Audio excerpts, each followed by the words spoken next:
పరిశుద్ధాత్మ దేవుడు నా హృదయంలో పెట్టిన వాక్యాంశం పురుగు నేర్పే పాఠాలు. పురుగు నేర్పే పాఠాలు. పరిశుద్ధ లేఖనం నుంచి దావీదు రాసిన కీర్తన 22 అధ్యాయం 6వ వచనం చూసినట్టయితే, దావీదు రాసిన కీర్తన 22 అధ్యాయం 6వ వచనం. వాక్యం ఈ విధంగా సెలవిస్తుంది. నేను నరుడను కాదు, పురుగును, పురుగుల చేత తృణీకరించబడిన వాడను అని దావీదు మహారాజు సెలవిస్తూ ఉన్నాడు. దావీదు మహారాజు దేంతో పోల్చుకున్నాడంటే ఒక పురుగుతో పోల్చుకుంటున్నాడు. ఎందుకు దావీదు మహారాజు పురుగుతో పోల్చుకున్నాడంటే, పురుగుకి ఈ ప్రపంచంలో విలువ ఉండదండి. పురుగులు మనం పట్టించుకోం, కాలు కిందేసి తొక్కేస్తుంటాం. శాస్త్రవేత్తల ప్రకారం కంట ఈ ప్రపంచంలో ఇంచుమించు 10 లక్షల పురుగులు ఉన్నాయంట, నామకరణం చేసినవి. 10 లక్షల పురుగుల పైన ఉన్నాయి. నామకరణం చేయనివి దగ్గర దగ్గర 3 లక్షల పురుగులు ఉన్నాయండి. అంటే అనేకమైన పురుగులు ఈ లోపల అందులో మనకి ఉండే తెలుసు. ఉదాహరణకి పసర పురుగు అనొచ్చు, లేదా తొంగుల పురుగు అనొచ్చు, తేనెటీగలు అనొచ్చు, లేదా ఇంకా కొద్దిగా తూనీగలు అనొచ్చు. ఇలా కొన్ని పురుగులు ఈ లోపల ఉన్నాయి. వాటిని మనం పట్టించుకోము. అంటే పురుగుల్ని మనం ఎలాగైతే పట్టించుకోమో, దావీదు మహారాజు కూడా తన తండ్రి గాని, తన అన్నలు గాని దావీదు మనం పట్టించుకోలేదు. తన అన్నలందరూ కూడా సౌలు సైన్యంలో అధికారిగా ఉన్నప్పటికీ, సైనికులుగా ఉన్నప్పటికీ దావీదుని తీసుకెళ్లి గొర్రెలు కాసుకునే ఒక స్థలంలో వదిలేస్తారు. దావీదు ఏం చేశాడు? గొర్రెలు కాసుకునేవాడు ఆ ఇజ్రాయెల్ దేశంలో కొండల మధ్యలో. అంటే తండ్రి తృణీకరించబడ్డాడు, అన్నల చేత తృణీకరించబడ్డాడు, అందరి చేత తృణీకరించబడ్డాడు. కానీ ఎంతమంది చేత అయినా తృణీకరించబడినా సరే, దావీదుని దేవుడు ఎన్నుకున్నాడు కుమారుడు కుమార్తె.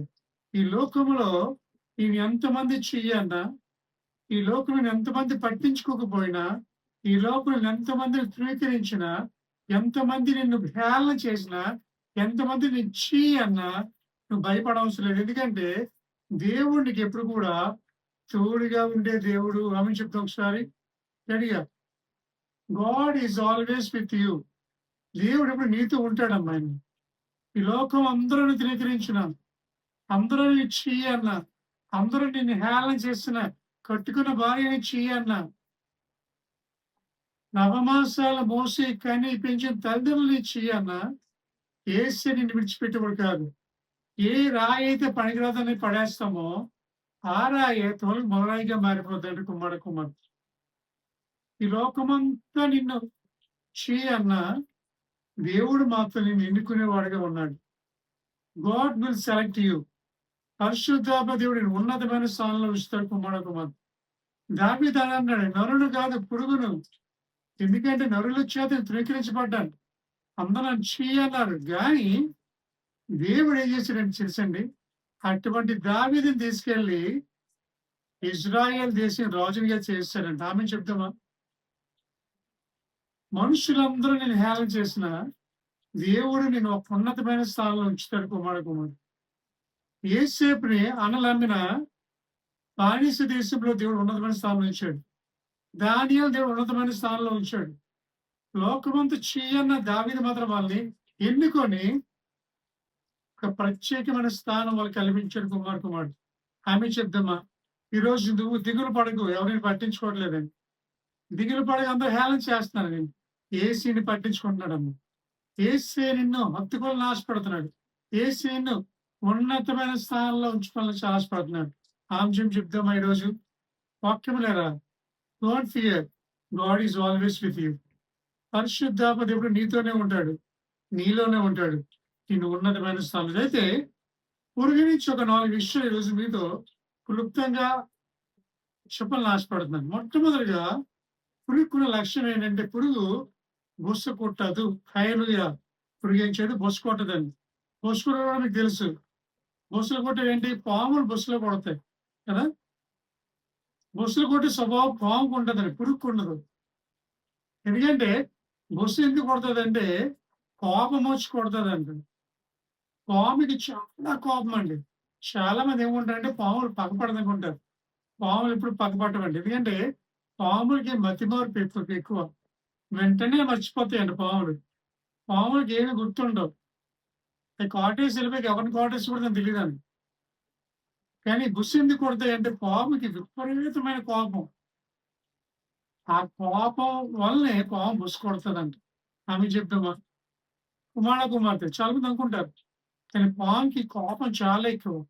ఆ కోపం వల్లనే అది బుస కొడుతూ ఉంటది. కానీ పురుగుకి ఆ కోపం ఉండదంటండి.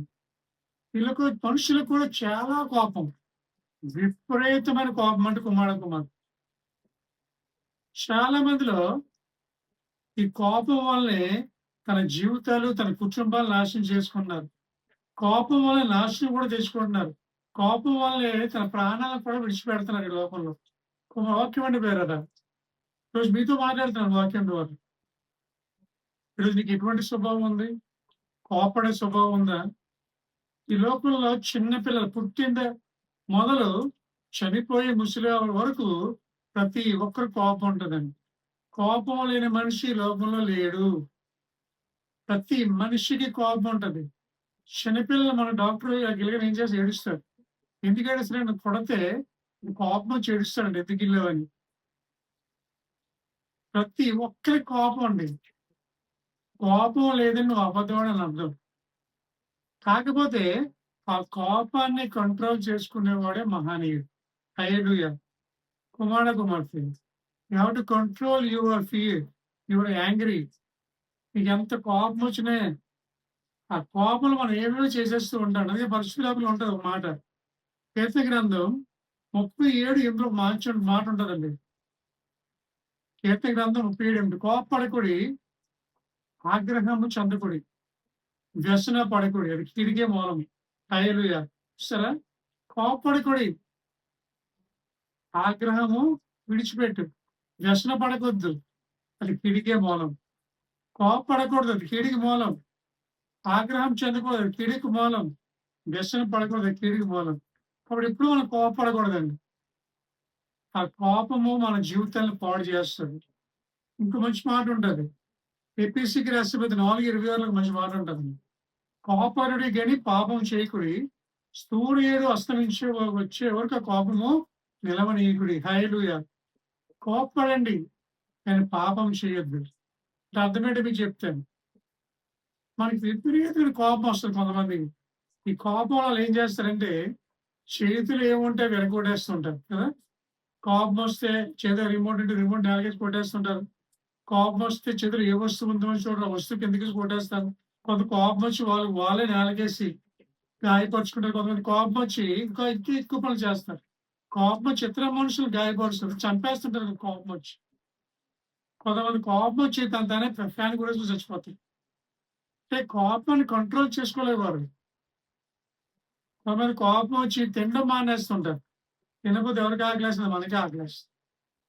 కోపము కోపడకండి. పాపం చేయొద్దు. అంటే కోపం ఎంతవరకు ఉండాలో అంతవరకే ఉండాలి. అంతకు మించి కోపం వెళ్ళకూడదు గుమ్మడి. లిమిట్‌లో ఉండాలి మనం యాంగ్రీ అయినా. కోపమన్న లిమిట్‌లో ఉండాలి. అప్పుడే ఆ కోపము మనకు అనుకూలంగా ఉంటది. యాకోబు రాసిన పత్రికలో ఉంటదండి మొదటి అధ్యాయంలో.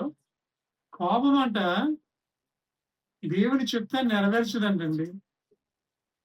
కోపం దేవుని చిత్తాన్ని ఎప్పుడు నెరవేర్చదు. ఎందుకంటే మన కోపమే మనకు శత్రువు. ఎవరో కాదండి. మన కోపమే మనకు శత్రువు. నేను కోపంలో అనేక మాట అనేస్తూ ఉంటాం.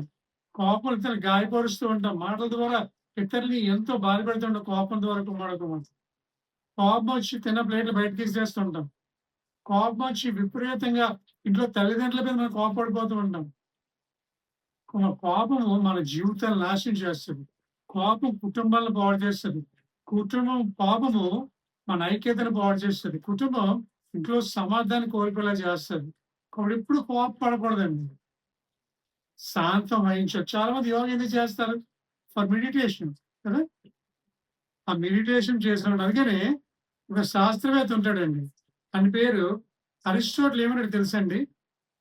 అవసరమైన వ్యక్తిపై అనవసరమైన సమయంలో, అవసరమైన ప్రయోజనం కోసం, అవసరమైన కోపము తెచ్చుకోవటం మాత్రము సులభము కాదు అంటాడు. హల్లెలూయా! ఎంత మంచి మాట అండి. మళ్ళీ చెప్తాను. అవసరమైన వ్యక్తిపై అనవసరమైన సమయములో అవసరమైన ప్రయోజనం కోసం కోపము అవసరమైన కోపము తెచ్చుకోవడం మాత్రము సులభము కాదు. హల్లెలూయా! మనం ఎక్కువ ప్రేమించే వాళ్ళ మీద ఎక్కువ కోపం రాదు. తట్టుకుంటాం. కానీ కొంతమంది మీద విపరీత కోపం వస్తుంది. ఇద్దరు భార్యాభర్తలు గొడవ పెట్టుకుంటారు ఎక్కువ కోపం వల్లే కదా!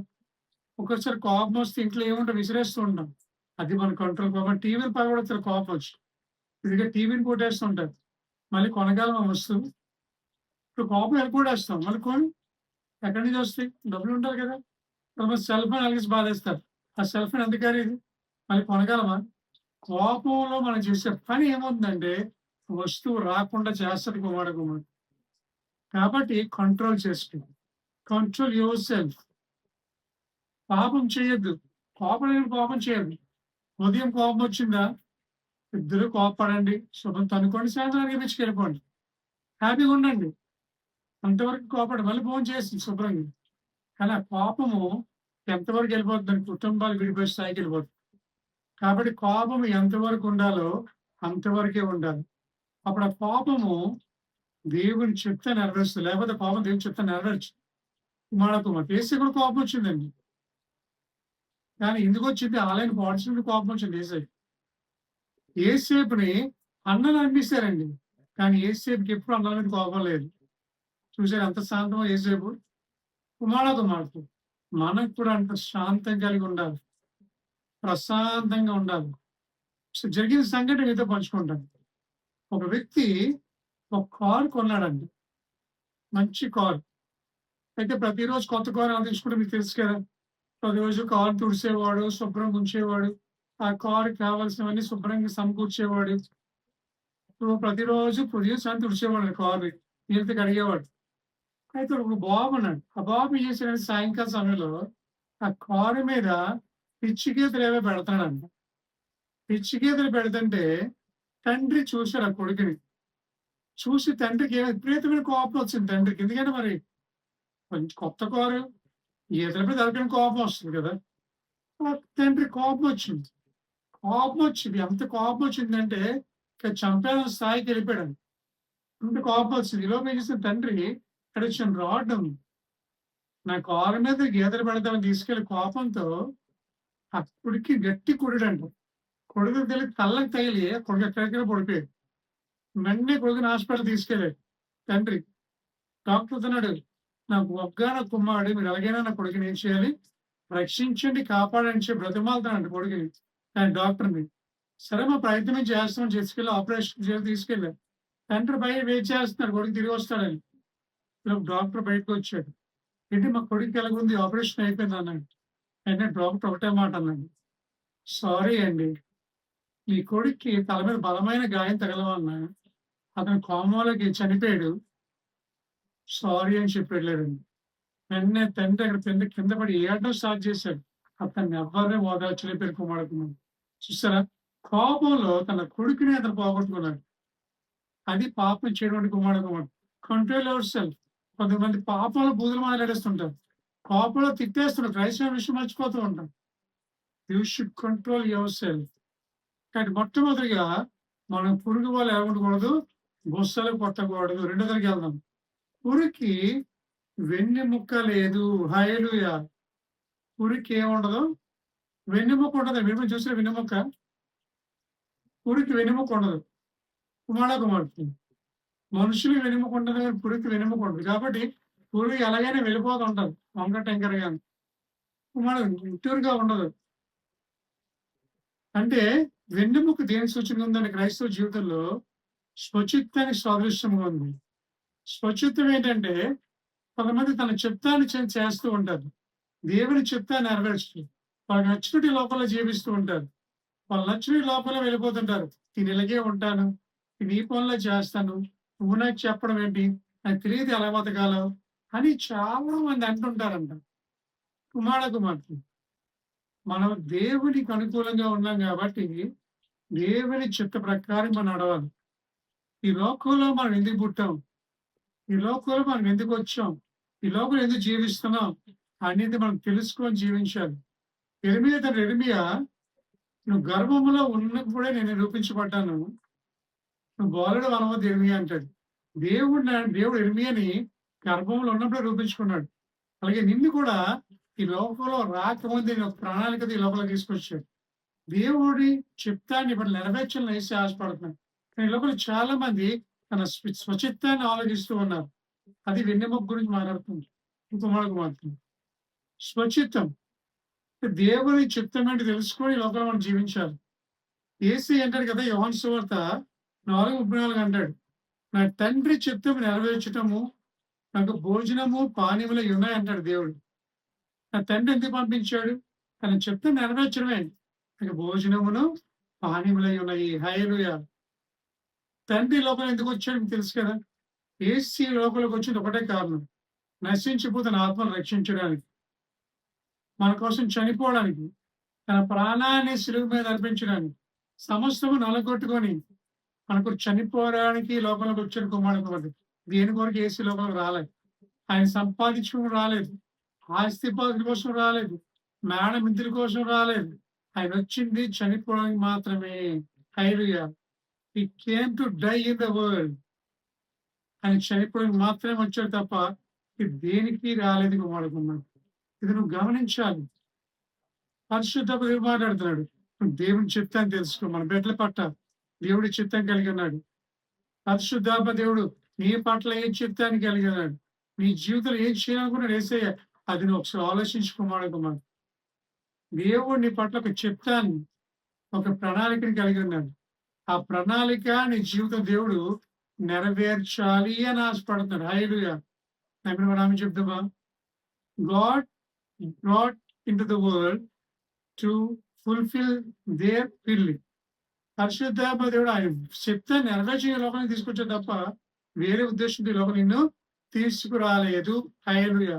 అది నువ్వు గమనించి ఆయన చిత్తాన్ని తెలుసుకొని ఆయన చిత్త ప్రకారంగా ఏం చేయాలి, ఈ లోకంలో నడవాలి కుమారుడు. ఏసీ అది నీ దగ్గర నుంచి ఆశపడుతూ ఉన్నాడు. తండ్రి ఎలాగైతే చిత్తాన్ని నెరవేర్చాడు, మనం కూడా దేవుని చిత్తాన్ని నెరవేర్చాలి. ఆయన చిత్తాన్ని ఎరిగి, ప్రభా నువ్వు నా పట్ల ఏ చిత్తానికి ప్రార్థించే, ఆయన చిత్తాన్ని నెరవేరుస్తాడు. నువ్వే ఉద్యోగం చేయాలో దేవుని చిత్తం, ఎక్కడికి వెళ్ళాలో దేవుని చిత్తం, ఏ ఊర్లో ఉండాలో దేవుని చిత్తం, అన్ని దేవుని చిత్తమే అంటాడు కదా. ఒక నల్ల వెంటుగా తెల్లవిడి మారాలన్న దేవుని చిత్తమేనంటాడు.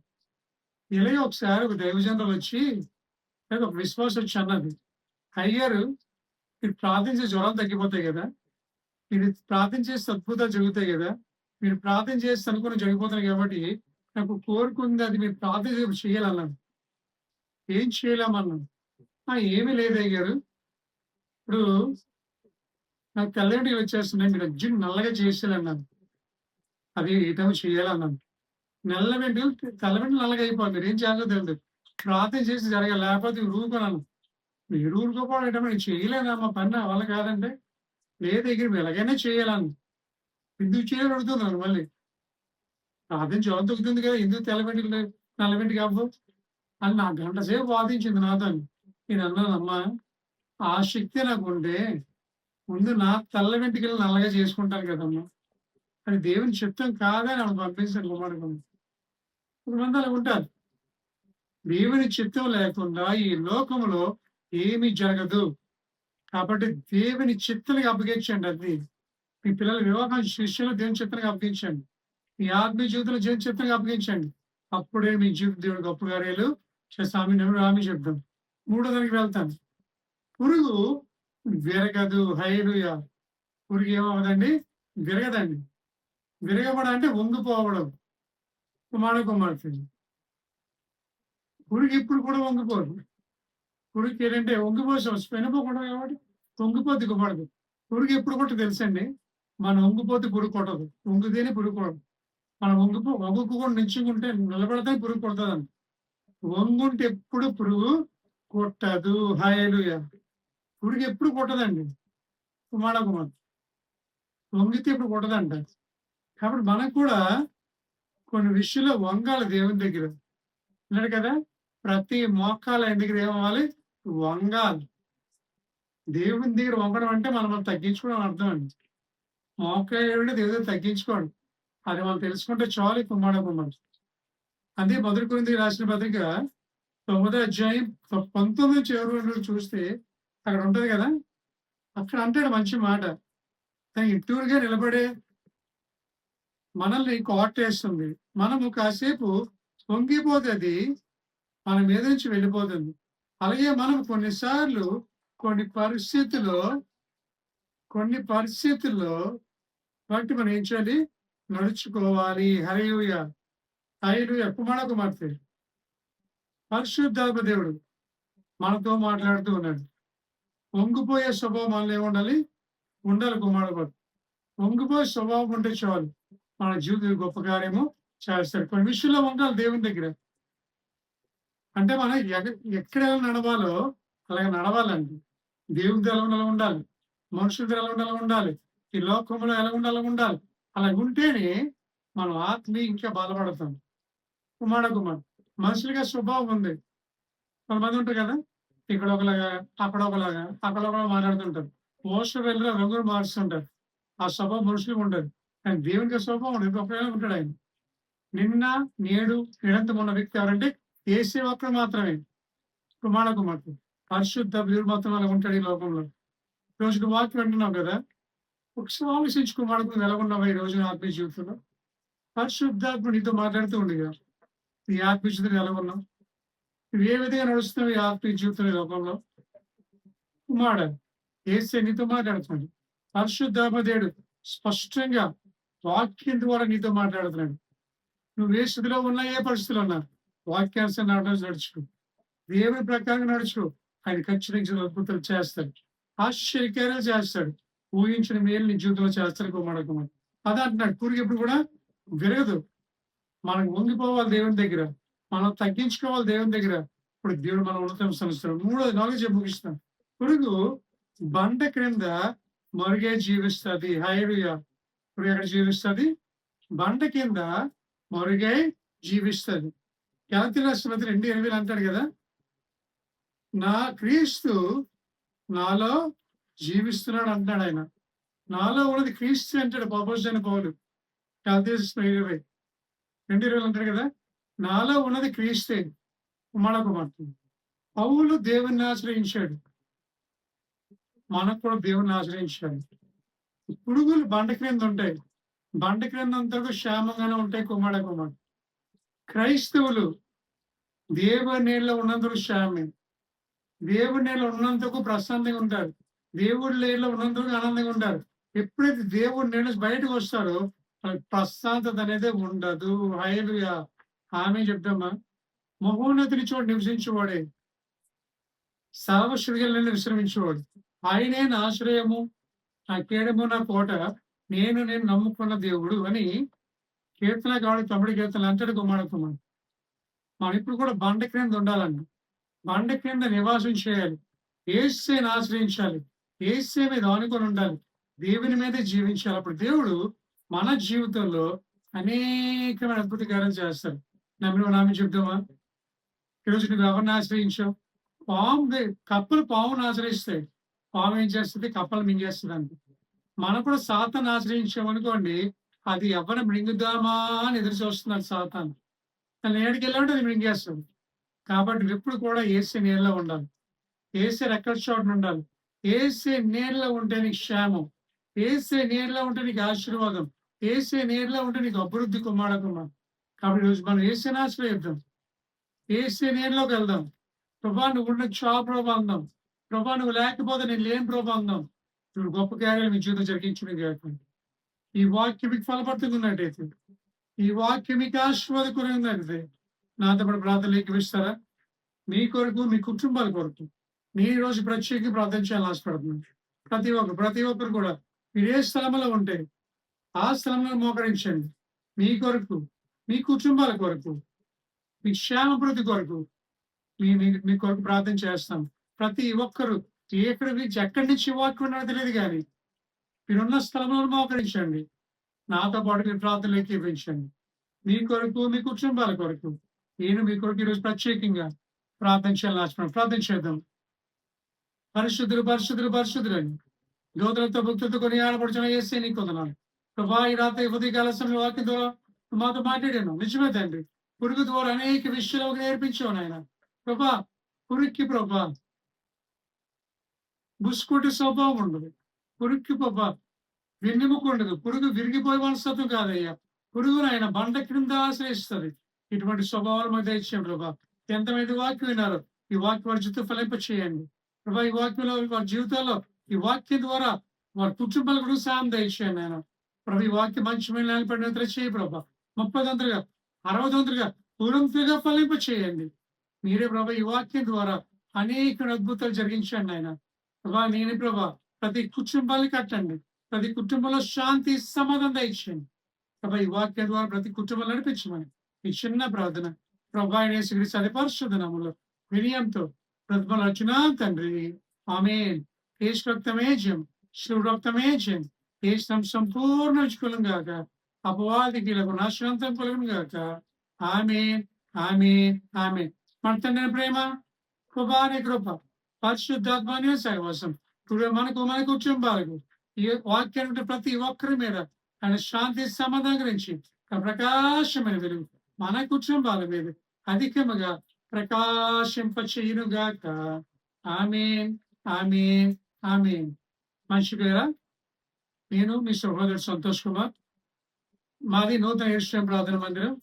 ఎవరైనా ఇది మొదటిసారి వింటున్నట్టయితే యూట్యూబ్ ఛానల్లో వాక్యము సబ్స్క్రైబ్ చేసుకోండి. ఛానల్ని బెల్ ఐకాన్ నొక్కండి, నోటిఫికేషన్లు వస్తాయి. ఇటువంటి అద్భుతమైన ఆశ్చర్యమైన వాక్యాలు ప్రతి వారము మీ కొరకు వినిపించబడుతూ ఉంటాయి. అనేక వీడియోల కొరకు మీరు యూట్యూబ్ ఛానల్ సబ్స్క్రైబ్ చేసుకోండి.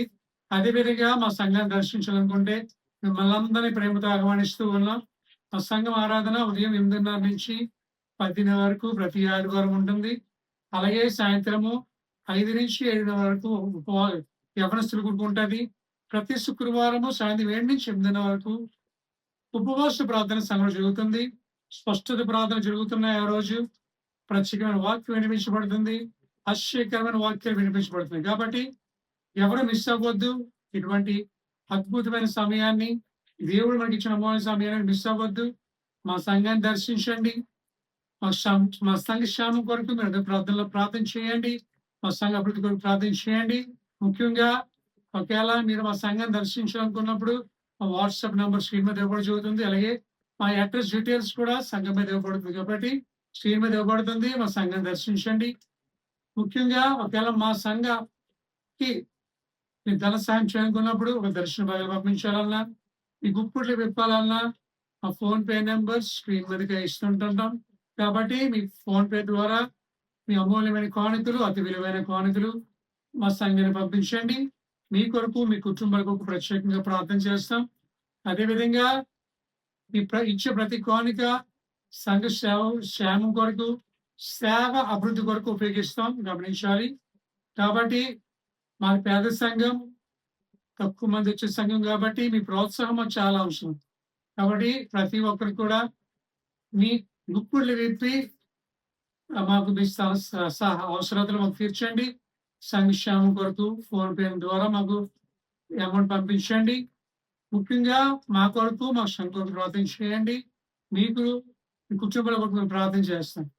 మిమ్మల్ని మీ కుటుంబాలు దేవుడు దీవించి ఆశీర్వదించి దేవుని క్షేమంలో మిమ్మల్ని నడిపించును గాక. ఆమేన్.